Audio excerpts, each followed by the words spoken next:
নামছে তো শ্রীলঙ্কায়। কি কয় হুজুররা, শ্রীলঙ্কায় না? আসলে এটাও ভুল। ওরা পায়ের দাগ রাখতে পারছে দিকে শ্রীলঙ্কা আপনি মানেন, কিন্তু সবচেয়ে রাজে কৌল হইল বাংলাদেশে নামছে সন্দ্বীপে।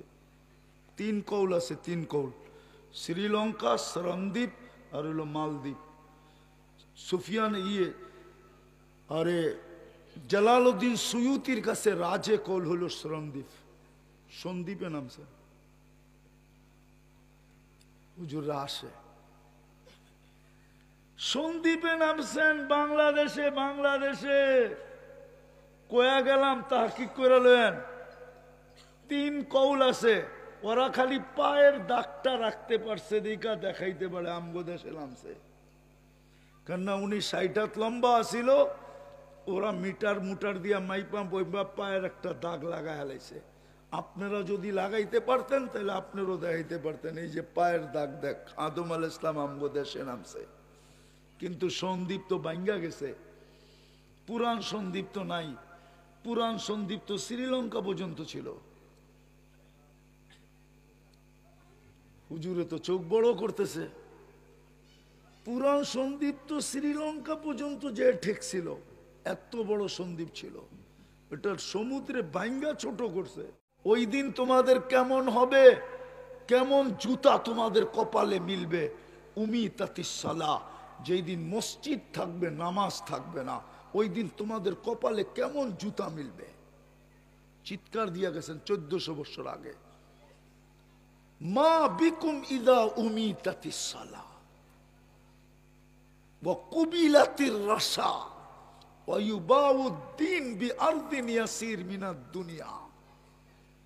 ওই দিন তোমাদের কেমন দুরবস্থা হবে। চিৎকার দিয়া গেছেন।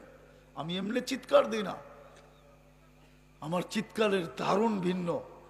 আমি শেষ জায়গায় চলে আসছি, 2 দিকেই উলামায়ে কেরাম চলে আসছে, এই জন্য আল্লাম্বা করতে চাইতেছি না। দুরবস্থা আমাদের কেন?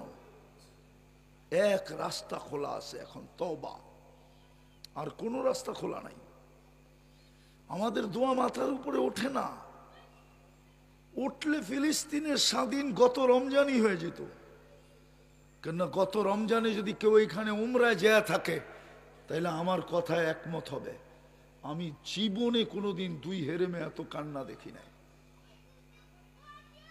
কুনুতে নাজেলার ভিতরে, বেতেরের ভিতরে যেই কান্না ইমাম কান্ত আর মুক্তাদি মুসল্লি, ইমাম সালাম ফিরায় ফেলতো, হাজার হাজার মুসল্লি জমিনে পুরা কানতেছে কানতেছে কানতেছে, ওর খবরই নেই যে ইমাম সালাম ফিরায় ফেলছে। ওই চোখের পানি দিয়ে জিতা যেত। আমাদের দোয়া মাথার উপরে ওঠে না। এই জন্যই তো ইব্রাহিম ইবনে আদহাম বলছে, ইব্রাহিম দোয়া কেন মাথার উপরে যায় না? কয় তাসিল্লাহ ওয়া রাসূলা, আল্লাহ রসুলের নাফরমানি, আবার আশা করো দোয়া কবুল হবে। মুসলমান কিন্তু কোনো সিল নাই। কোরআন আছে ছুঁয়া দেখে না, মসজিদ দেখলে চোখে তাক লাইগা যায়, কিন্তু মুসল্লি নাই। মনে হয় আপনাকে দিলে লাগে নাই। নবীর উম্মত বলে, কিন্তু নবীর কোনো আদর্শ নাই,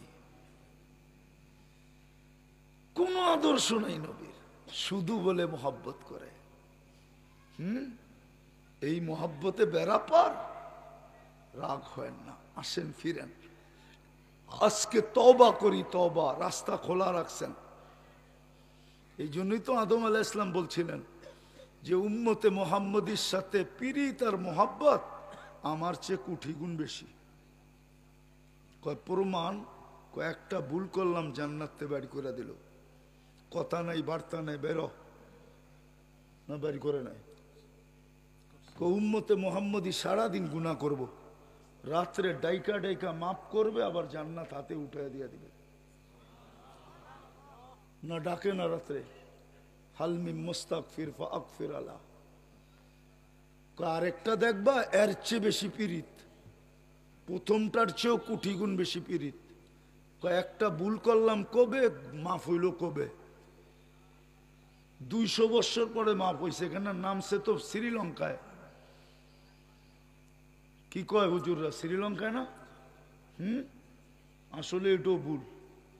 ওরা পায়ের দাগ রাখতে পারছে দিকে শ্রীলঙ্কা আপনি মানেন, কিন্তু সবচেয়ে রাজে কৌল হইল বাংলাদেশে নামছে সন্দ্বীপে। 3 কৌল আছে, 3 কৌল, শ্রীলঙ্কা, সরণদ্বীপ আর হইল মালদ্বীপ। সুফিয়ান আরে জালালউদ্দিন সুয়ুতির কাছে রাজে কৌল হইল সরণদ্বীপ, সন্দ্বীপে নামছে। হুজুররা আসে সন্দ্বীপে নামছেন বাংলাদেশে। বাংলাদেশে কয়া গেলাম তাহকিক করে লেন, 3 কৌল আছে, ওরা খালি পায়ের দাগটা রাখতে পারছে দিকা দেখাইতে পারে আমগো দেশে নামছে। কেননা উনি 60 হাত লম্বা আসিল, ওরা মিটার মুটার দিয়া মাইপা বইবা পায়ের একটা দাগ লাগাই হালাইছে। আপনারা যদি লাগাইতে পারতেন তাহলে আপনারও দেখাইতে পারতেন, এই যে পায়ের দাগ দেখ, আদম আলাইহিস সালাম আমগো দেশে নামছে। কিন্তু সন্দ্বীপ তো ভাঙ্গা গেছে, পুরান সন্দ্বীপ তো নাই। পুরান সন্দ্বীপ তো শ্রীলঙ্কা পর্যন্ত ছিল। হুজুরে তো চোখ বড় করতেছে।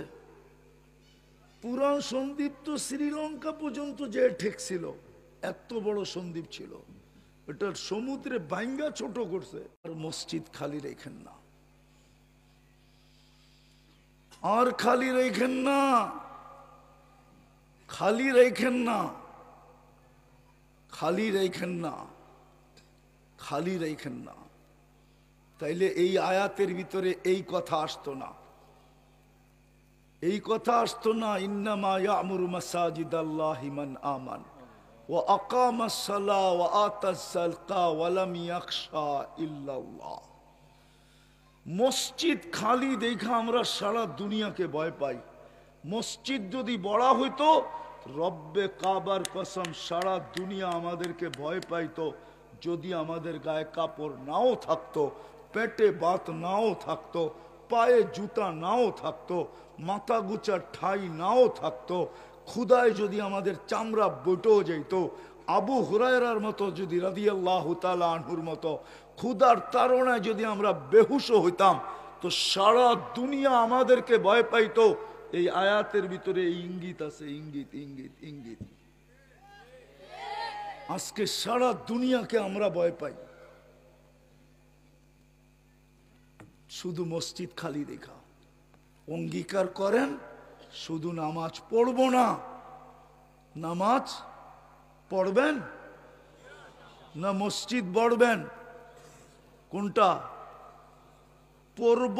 এবং মসজিদ মুসল্লি দিয়া 1 ওয়াক্ত ভরা দেন, 1 ওয়াক্ত, 4 ওয়াক্ত বড়ন লাগবে না, 1 ওয়াক্ত ভরা দেন। জুমায় যেরকম মসজিদ বড়েন, ফজরে বড়া দেন, এতটুক সংখ্যায় ফজরে বড়া দেন। আমি আপনাদেরকে কসম খায়া ওলামাদের সামনে বলতেছি, বিজয়ের ঝান্ডা কালকে থেকে উঠতে থাকবে, বিজয়ের পালা কালকে থেকে শুরু হবে। ফজরে শুধু বেড়া দেন, ফজরে 4 ওয়াক্ত পড়তে হবে না। ইহুদিদের কিতাবে লেখা আছে